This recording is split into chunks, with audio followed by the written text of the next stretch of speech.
Assalamualaikum warahmatullahi wabarakatuh.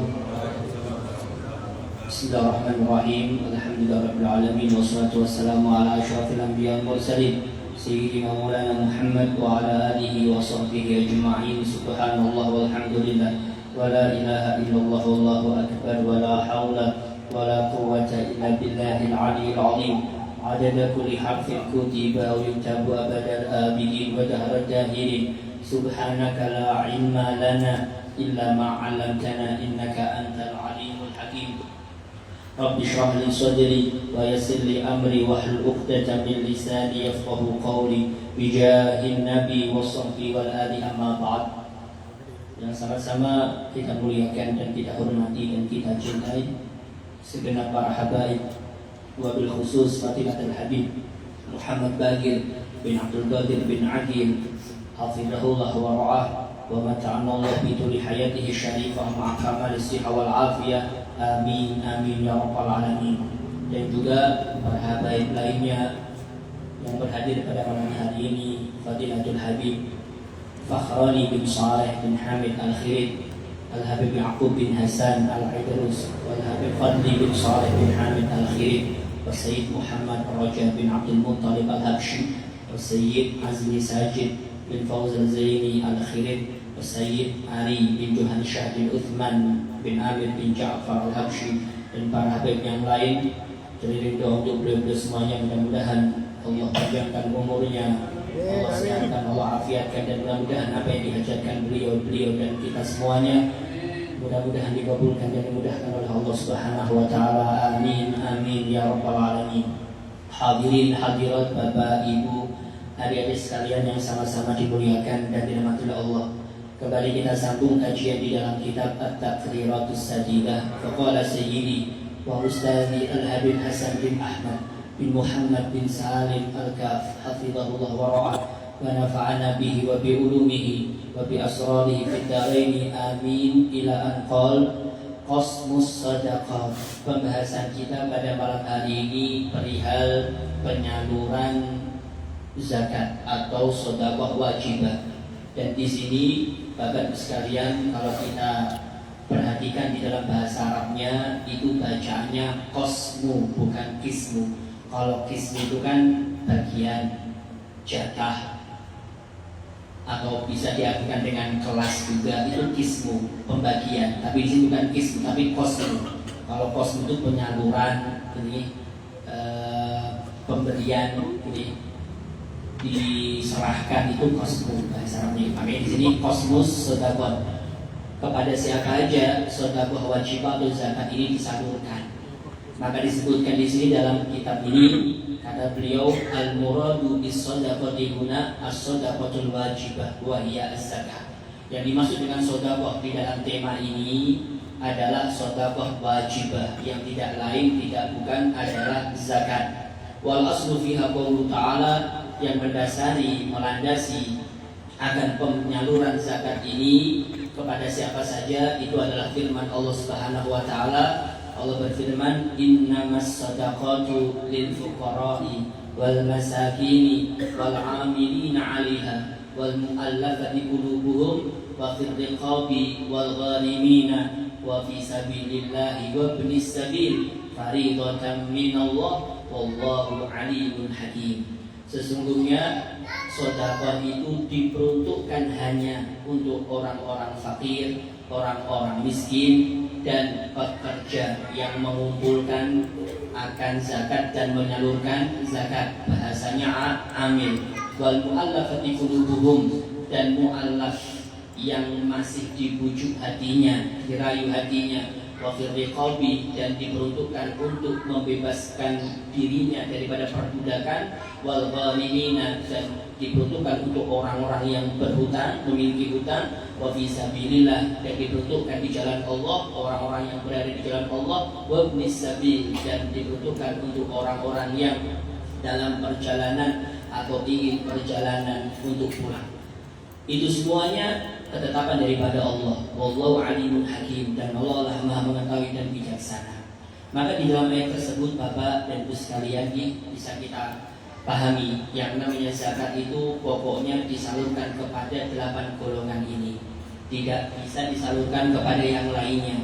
Kita dengarkan tadi, kita baca tadi, tidak ada di situ yang namanya anak yatim, tidak ada, janda juga tidak ada. Karena bisa jadi anak yatim itu sugih, anak yatim itu kaya, memiliki warisan daripada orang tuanya. Bisa jadi bayi tapi kaya, bisa jadi. Atau mungkin janda kaya raya, banyak, ini bukan sedikit tapi banyak. Ya kan Pak Haji Awaludin, ini kan gitu nih, beliau yang paling paham ini. Setidaknya semacam itu nih. Kan intinya tidak termasuk, karena bisa jadi mereka itu bukan orang-orang yang termasuk di dalam 8 golongan ini. Yang jelas semacam itu nih. Kemudian saya lagi di sini perihal penjabaran mengenai satu persatu nih, daripada golongan tersebut. Fakir itu siapa, miskin itu siapa, dan seterusnya. Maka kata beliau, al-asnafu allati tudfa'u ilaihimuz zakah tamaniyatun. Golongan-golongan yang diserahkan pada mereka zakat itu hanya 8 golongan saja. Yang pertama, tatkala Allah berfirman innamas shadaqatu lil fuqara'i. Yang pertama bagi fuqara. Fuqara itu jamak dari kalimat fakir. Kalau fakir itu satu orang fakir, fakironi 2 orang, fuqara beberapa orang fakir. Ini jadi peruntukkan untuk orang-orang fakir. Nah, di sini fakir itu siapa sih? Gerangan definisi fakir ini kata beliau, fakir itu adalah alladzi laisa lahu mal, yang tidak punya harta. Wala kasbun, tidak punya usaha, aslan sama sekali. Betul-betul fakir nih, tidak punya apa-apa, tidak punya kerjaan, kemudian tidak punya harta, aslan sama sekali. Ini jelas fakir. Atau lahu kasbun, dia punya usaha, punya kerjaan dia. Atau punya harta dia, punya kerjaan atau punya harta. Walakin akan tetapi hanya saja la yaqu mawqi'an min kifayatihi, tidak mencukupi akan kebutuhannya. Jadi fakir itu bisa jadi tidak punya apa-apa, jelas fakirnya ini, jelas fakir. Atau dia punya usaha, punya uang, namun tidak mencukupi akan kebutuhannya. Mat'aman, dari sisi makanan, dari segi makanannya, wamal basan, pakaiannya juga, wamaskanan, dan juga tempat tinggalnya, tidak ada. Ini penjelasannya kata beliau, ba'nya litaswir, gambarannya bi'an yuhassila, dia menghasilkan aqalla min nisfi ma yakfihi, yaitu aqalla di bawah daripada nisfi ma yakfi, separuh yang menjadi kebutuhannya dia. Jadi kalau dia tadi mungkin mangih kebutuhan itu 100.000, seumpama tidak tahu ya yang dia hasilkan di hari itu mangih di bawah daripada separuhnya, berarti ya 40, 30 gitu nih. Berarti ini kategori fakir. Demikian nih. Misalnya contohnya kata beliau Bapak Ibu sekalian. Contohnya, yahtaju fi syahri 500 riyal.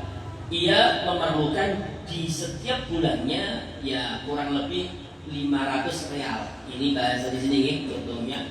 Wa yuhassilu, namun ia mendapatkan nih daripada usahanya atau hartanya yang ada aqalla, itu di bawah daripada 500 riyal atau 150 riyal, di bawah daripada 250 riyal. Jadi kan 500 kan separuhnya 250, dan dia mendapatkan atau punya uang itu hanya cukup ya separuh daripada 250, di bawah daripada 250 riyal. Jelas ini orang namanya fakir. Demikian nih.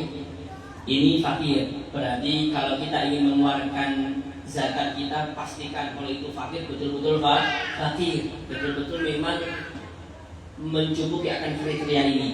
Karena terkadang malah orang yang terlihat fakir, terlihat miskin tapi punya simpanan, bisa jadi nih. Kalau punya simpanan uang ya bisa jadi dia bukan fakir. Demikian nih. Setidaknya semacam itu kita perlu perhatikan betul-betul fakir. Kemudian yang kedua Bapak dan Ibu sekalian saya lagi, yang kedua itu adalah miskin.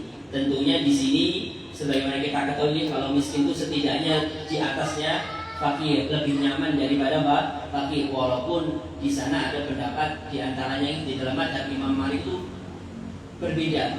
Kalau fakir itu malah nih lebih nyaman daripada miskin. Ini kalau pendapat mereka. Tapi kalau pendapat dalam madhab Syafi'i sebanyak mana kita ketahui ya miskin itu tentunya lebih nyaman daripada fakir. Di atasnya fakir. Maka siapa itu miskin? Bapak sekalian, definisi miskin di sini adalah walladzi lahu malun, yaitu seseorang yang punya harta, punya uang dia, au kasbun, atau punya usaha, punya kerjaan, ya kaum mauqi'an min kifayatihi, mencukupi di dalam kebutuhannya. Dia punya uang, atau punya kerjaan, cukup untuk kebutuhan itu cukup. Namun wala yakfi, namun tidak sepenuhnya.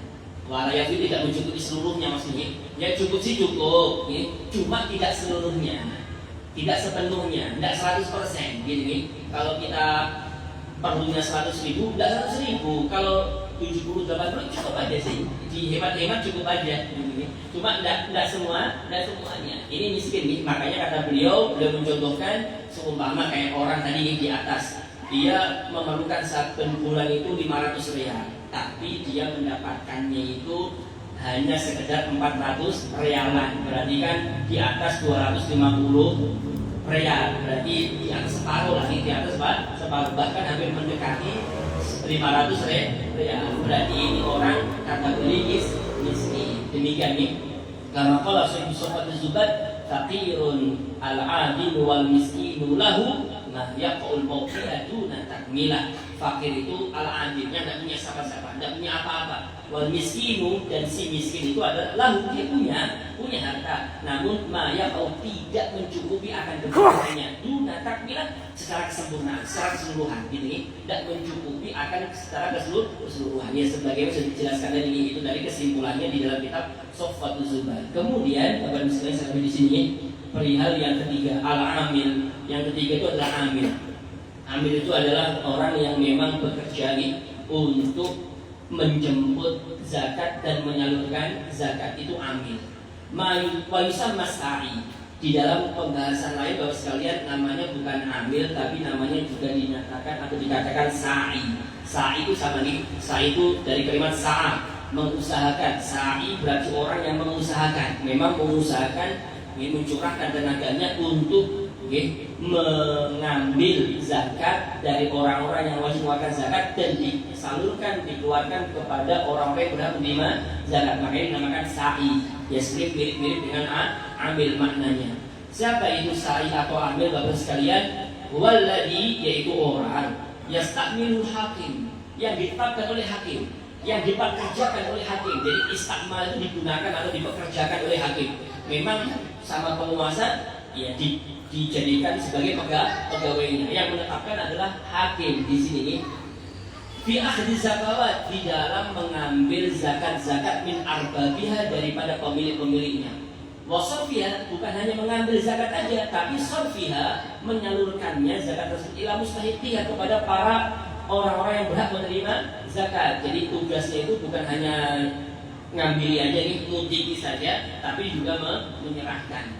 Dan ini ditetapkan oleh hakim. Makanya panjang lebar nih Bapak dan sekalian, kalau amil panitia zakat di bulan Ramadan itu sebenarnya panjang lebar sebenarnya pembahasannya dalam hal ini. Ya kalau tidak dapat izin daripada Basnasnya yang berhak, yang berwenang dalam hal ini, dan dapat izin, ya tidak cukup syarat nantinya dia bukan amil, tapi dia hanya sekedar ya panitia gini, pengumpul zakat. Tapi kalau amil tidak. Tapi setidaknya kalau dapat izin dari mereka, walaupun cuma setahun sekali, ada yang mengatakan boleh-boleh aja, mereka layaknya amil. Walaupun sebetulnya amil itu adalah ya memang tugasnya kayak gitu dia. Tugas itu bukan hanya di Ramadan aja, tapi di luar Ramadan memang, dan ditetapkan oleh pemerintah. Gitu, ini aslinya. Walaupun nanti boleh, walaupun dapat izin itu boleh. Ini layaknya dia selaku amil. Karena nanti berbeda Bapak sekalian. Kalau dia amil atau tidaknya itu hukumnya bukan hanya di situ, tapi nanti bisa menjalar kemana-mana. Kalau dia panitia, ini dia tidak termasuk amil, kemudian dia menerima zakat, itu zakatnya itu di tangan dia itu amanah, belum tersalurkan. Kalau tidak disalurkan sama dia, ya berbahaya. Bisa jadi zakat fitrahnya itu kadaluarsa, yang harusnya dikeluarkan sebelum tenggelamnya matahari di hari rayanya ini paling terakhir, tidak dikeluarkan. Kan berarti bisa jadi zakatnya akan berubah jadi sedekah. Berarti orang itu belum baginya untuk mengeluarkan zakat, kan bahaya nih. Kecuali kalau dia hamil, makanya perlu waspada dalam hal ini. Panjang lebar lah pembahasan dalam hal ini biasanya di bulan Ramadan. Jadi semacam itu. Nah, kemudian kata beliau, "Fayu'ta minaz zakat." Si amil ini diberikan zakat, berhak menerima zakat. Wa in kana ghaniyan, sekalipun dia kaya. Dia kaya, dia apa? Tetap berhak menerima zakat.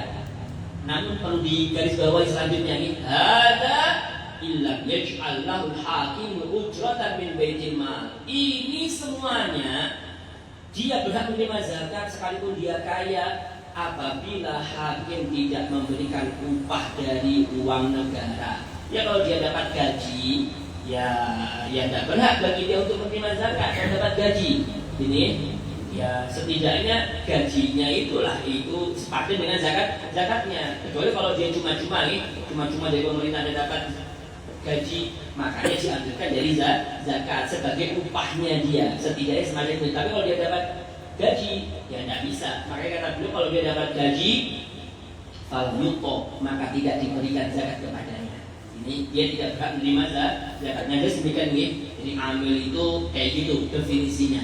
Ya ujung-ujungnya pokoknya yang tidak bergaji. Kalau bergaji ya tidak berhak menerima zakat. Kemudian yang keempat, Bapak dan Ibu sekalian, al-mu'allafatu qulubuhum, yaitu seorang yang mu'allaf qulubuhum, yaitu yang hatinya perlu dibujuk karena baru memeluk Islam. Itu mu'allafah. Ulfah itu kan kelembutan. Mu'allafah itu yang dirayu, yang dibujuk, yang dielu-elu hati mereka. Karena memang kalau diperhatikan setidaknya kuat. Islam itu tambah kuat, iman itu tambah kuat kepada Allah. Makanya dinamakan mu'allafatu qulubuhum. Dan mu'allaf ini kata beliau, Bapak sekalian, definisinya itu bukan hanya sekedar masuk Islam kemudian itu bukan gitu. Makanya kata beliau, mu'allaf itu arba'atun, ada 4 kriteria, ada 4 macam golongan. Yu'tauna minaz zakat, mereka yang 4 macam ini berhak menerima zakat. Yang pertama, Bapak sekalian, kata beliau, man aslama, yaitu orang yang baru memeluk Islam, wa niyatuhu dhaifah, dan niatnya memeluk Islam itu lemah. Ini niat itu lemah, maka dia diberikan zakat karena dia namanya mu'allaf.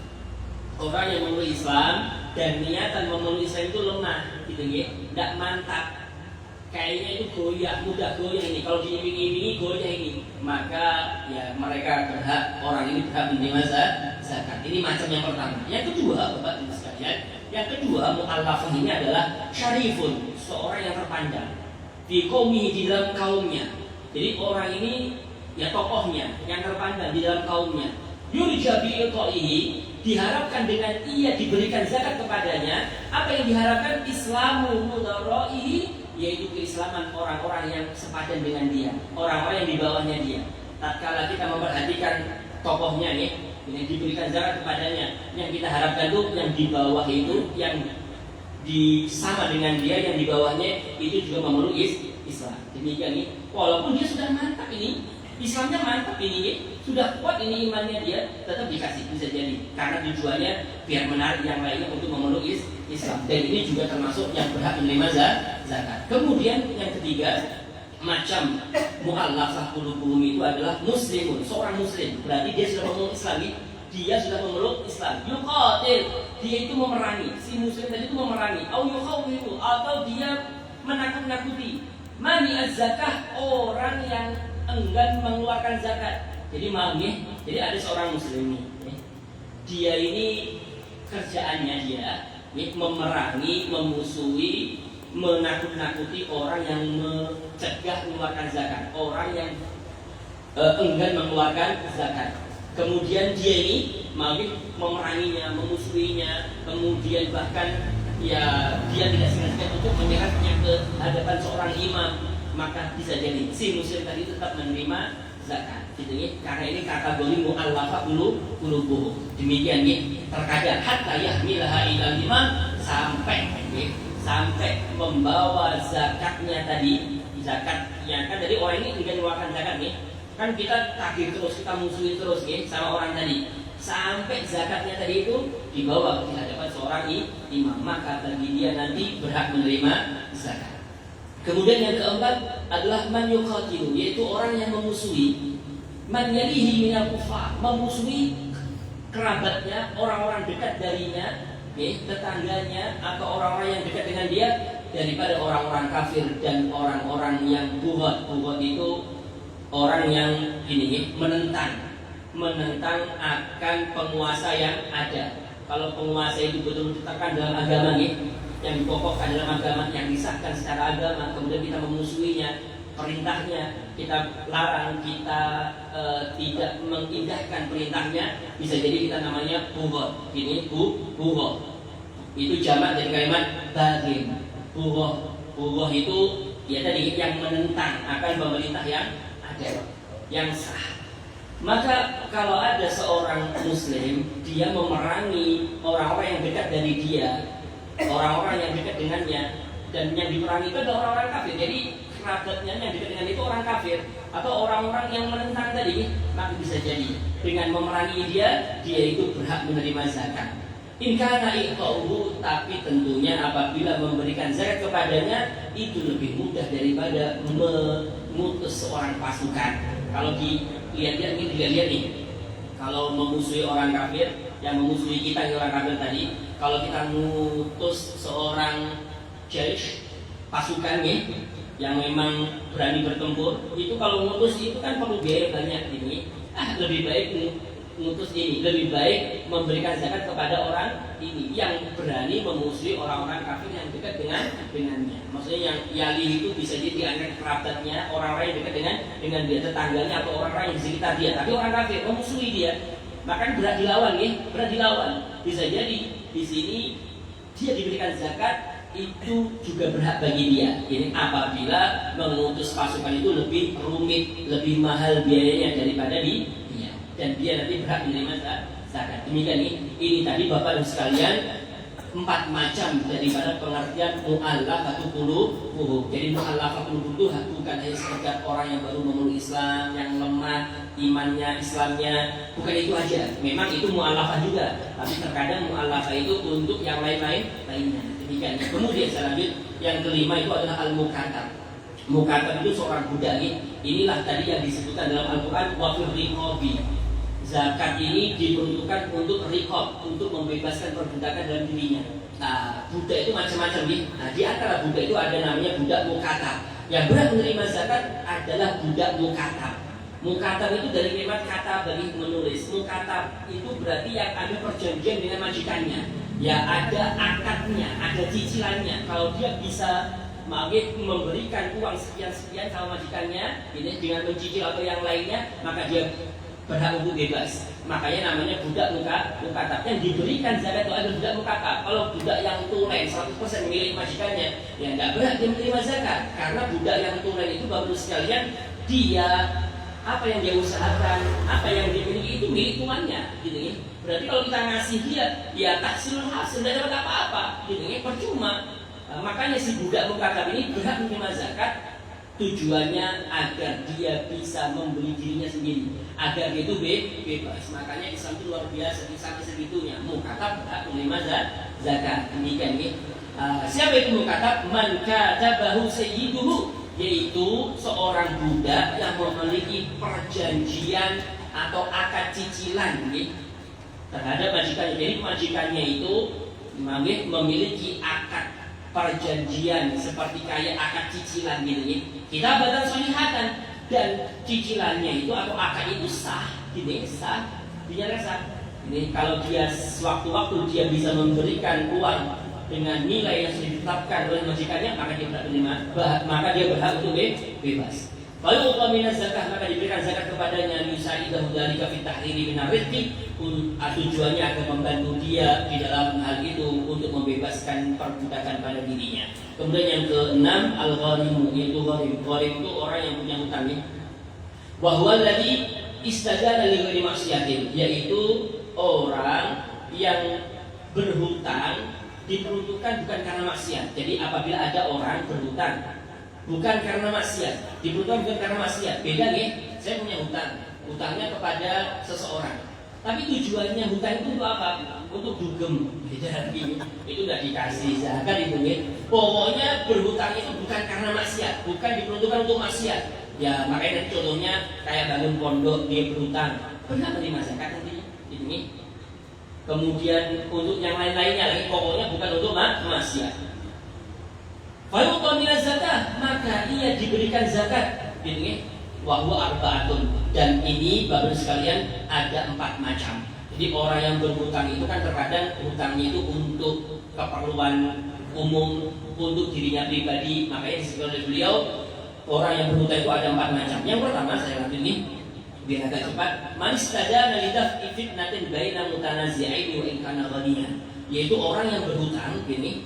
Orang yang memiliki hutang atau orang yang berhutang tidak fitnah. Tujuannya dia berhutang itu untuk menyangkal adanya fitnah. Baina mutanazi'aini, antara kedua belah pihak yang lagi cekcok. Dua golongan, dua belah pihak yang lagi cekcok. Akhirnya dia berhutang. Dia tujuannya mungkin gimana kiranya dia mungkin punya siasat atau menjamu atau apa agar kedua belah pihak ini tidak saling cekcok nih, tidak panas-panasan, tidak nanti saling bertikai. Ini kita hutangnya untuk itu, boleh. Sekalipun dia orang kaya, yang berhutang boleh, dia berhak menerima zakat. Berhak dia menerima zakat. Ini macam yang pertama. Jadi berhutangnya itu diperuntukkan untuk mendamaikan kedua belah pihak karena khawatir akan terjadi bersih tegang gitu antara kedua belah pihak. Kemudian yang kedua adalah manistadana likirodhifin, yaitu orang yang berhutang untuk menjamu tamu. Ini mungkin ya karena dia perlu menjamu tamu karena ada suatu keharusan bagi orang yang beriman untuk menjamu tamu. Dia ingin sekali untuk menjamu tamunya dan dia punya tamu. Akhirnya dia berhutang sama tetangganya berhutang untuk menjamu tamu boleh. Dia berhak menerima zakat. Ini berhak menerima zakat. Au bina'i masjid, atau membangun masjid. Mungkin kepala pembangunannya dia berhutang ke sana kemari. Bisa jadi berhak menerima zakat. Makanya guru kami itu di pondok itu membuka untuk siapa saja yang berzakat kepada beliau, karena memang hutangnya banyak. Hutang untuk pondok itu banyak. Nanti hutang untuk tukangnya belum, kemudian nanti tukangnya harusan, kemudian bangunannya banyak hutangnya. Saya kalau mikir mungkin bingung gimana cara kok bisa terbangun dengan hutang yang banyak. Ya pokoknya panjang lebar. Kalau kita di pondok di Dalwa itu sekalian saben hari itu diomongin masalah hutang, masalah ini dan sebagainya. Jadi banyak nanti yang dibebankan kepada wali santri dan sebagainya kayak gitu. Makanya biasanya pusing karena memang banyak tanggungannya. Makanya beliau pihak pondok itu ya berhak menerima zakat karena memang hutangnya bukan untuk siapa-siapa, karena untuk pembangunan di sini memang berhak. Au nahwi dzalika, atau seumpama daripada itu semuanya minal masalihil 'amah, daripada masalah-masalah secara umum. Wa in kana ghaniyan, sekalipun dia orang yang mampu, orang yang kaya, tapi mampu dan kayanya itu bighairi naqdin, selama bukan berupa emas dan perak dan uang. Naqdin itu adalah istilah emas dan perak nih, uang berupa emas dan perak. Tapi kalau dia kaya berupa uangnya ada, ya berarti tidak berhak menerima zakat nih. Dia punya hutang nih untuk pondok, untuk ini, tapi dilihat dia punya harta nih, punya uang, punya emas, ini dia tidak berhak menerima zakat. Di sini maksudnya kaya itu mungkin propertinya banyak, mungkin mobilnya ada, rumahnya gede, kemudian tanahnya banyak, ya kan itu kan selama bukan berupa emas dan perak atau uang, maka dia tidak menerima zakat. Berhak menerima zakat. Tapi kalau kayanya, saya punya hutang untuk pondok mungkin 100 juta punya hutang. Kemudian saya punya uang juga, punya berupa uang atau emas atau perak cukup, maka berarti kita atau saya bukan termasuk orang yang berhak menerima zakat. Karena kayanya itu berupa uang. Kecuali kalau kayanya itu berupa yang lainnya, uangnya tidak ada, emas peraknya tidak ada, maka dia yang berhutang untuk masalah umum tadi itu berhak menerima zakat. Kemudian selanjutnya di sini yang ketiga adalah manistadana li sarfihi ala nafsi aw iyalihi, yaitu orang yang berhutang tujuannya itu untuk menyalurkan uangnya yang dia hutangi tadi untuk dirinya atau untuk keluarganya. Ya, jadi dia hutang itu untuk dirinya. karena mungkin dia belum makan ini, akhirnya dia ini mau tidak mau lagi untuk menyambung kehidupannya, akhirnya dia berhutang. Bisa jadi dengan hutangnya jadi dia berhak menerima zakat. Atau untuk keluarganya belum makan, ini hampir meninggal, kemudian dia berhutang gara-gara itu, maka berhak menerima zakat. Demikian. Kemudian yang keempat adalah ad-dhamin, yaitu orang yang menjamin. Dia bukan menghutang secara langsung, tapi dia yang menjamin. Itu bahasanya dhamin. Dhamin itu yang menjamin. Kadang-kadang ada nih orang, sampean Mas Afif berhutang kepada Mas Yoyo Sumaini, hutangnya 100 juta. Katanya Mas Yoyo, pilih mana? Sebagai jaminannya. Jadi dia tidak mau menghutangi secara langsung karena khawatir Mas Afif belum dapat kerjaan ini, gimana cara bayarnya nanti. Jadi seumpama. Kemudian saya bilang, ya sudah, gampang Mas Yoyo, kasih aja bikin, nanti aku yang jaminnya. Nanti aku yang kalau dia tidak bisa bayar, aku yang bayar. Semuanya. Jadi saya itu berlaku loh, saya tidak langsung membayar, saya tidak langsung berhutang, tapi yang berhutang itu orang lain, cuma saya menjamin.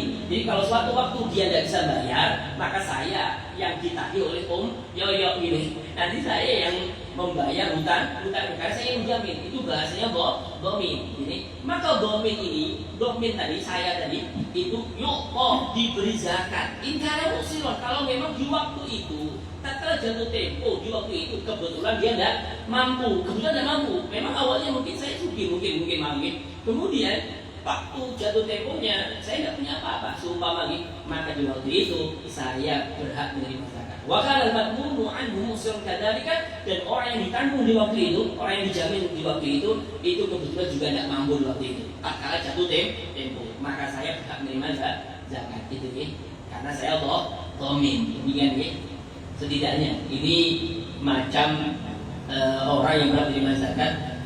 Yang keenam yaitu gharim. Kemudian yang ketujuh adalah al-ghuzah. Ghuzah itu tentara sebetulnya yang siap bertempur membela jalannya Allah. Wahum al-ghuzatu al-mutatawwi'una alladziina la ya'khuduna murattaban minad diwan ala khuruji ila jihad, yaitu orang-orang tentara yang mempersiapkan dirinya cuma-cuma untuk memerangi orang yang memerangi mereka, dan mereka tidak mengambil murattaban, tidak mengambil gaji minad diwan daripada catatan uang negara, tidak ambil dia ala khuruji atas keluarnya mereka ila jihad, kepada jihad, tidak ambil. Beda kalau maafin dia kesananya jihadnya itu ada gajinya, ya berarti tidak berhak menerima zakat. Makanya bahasanya al-mutatawwi'un. Mutatawwi itu yang cuma-cuma, yang tidak punya gaji. Jadi yang siap tempur. Kalau semua mengaji di antara kita siap ke Palestina tidak ada gajinya, tidak ada apa-apa sudah saya kesana, bisa jadi sampai berhak menerima zakat. Demikian fayuqawna minaz zakah wa in kanu aghniya, maka mereka berhak menerima zakat sekalipun mereka orang-orang yang kaya. Demikian ini yang dimaksud di dalam perkataan fi sabilillah. Demikian pendapat yang muktamad ini, walaupun nanti ada pendapat yang khilaful muktamad dan seterusnya panjang lebar. Yang semacam ini kita bicara tentang pendapat yang muktamad. Kemudian saya lanjut yang terakhir, yang ke-8 adalah Ibnu Sabil.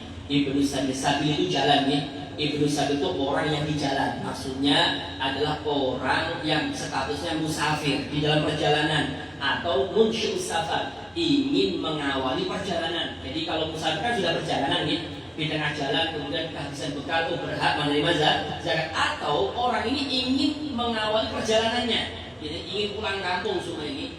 Laisa ladhihi nafaqatun, namun bagi dia tidak ada nafkah, tidak ada biaya. Tusilu ila biladi, yang menyampaikan dia ke tempatnya, ke daerahnya, ke kotanya. Fayuqbal minaz zakat, maka orang ini yang di dalam perjalanan tadi, orang musafir ini yang tidak kehabisan bekal ini, maka dia berhak menerima zakat. Wa in kana lahu ma'lun fi biladi, walaupun dia punya uang di negaranya, di kotanya, di desanya punya uang, tetap dia berhak menerima zakat. Demikian karena tujuannya untuk menyampaikan dia sampai ke daerahnya. Demikian itu tadi Bapak sekalian mengenai 8 macam orang yang berhak menerima zakat. Mungkin insyaallah kita akan lanjut nanti di dalam pertemuan yang akan datang. Wassalamualaikum warahmatullahi wabarakatuh. Saya beri maaf kalau untuk bagian perkenan. Bapak dan sekalian yang sama-sama dimuliakan dan Allah, terakhir kita baca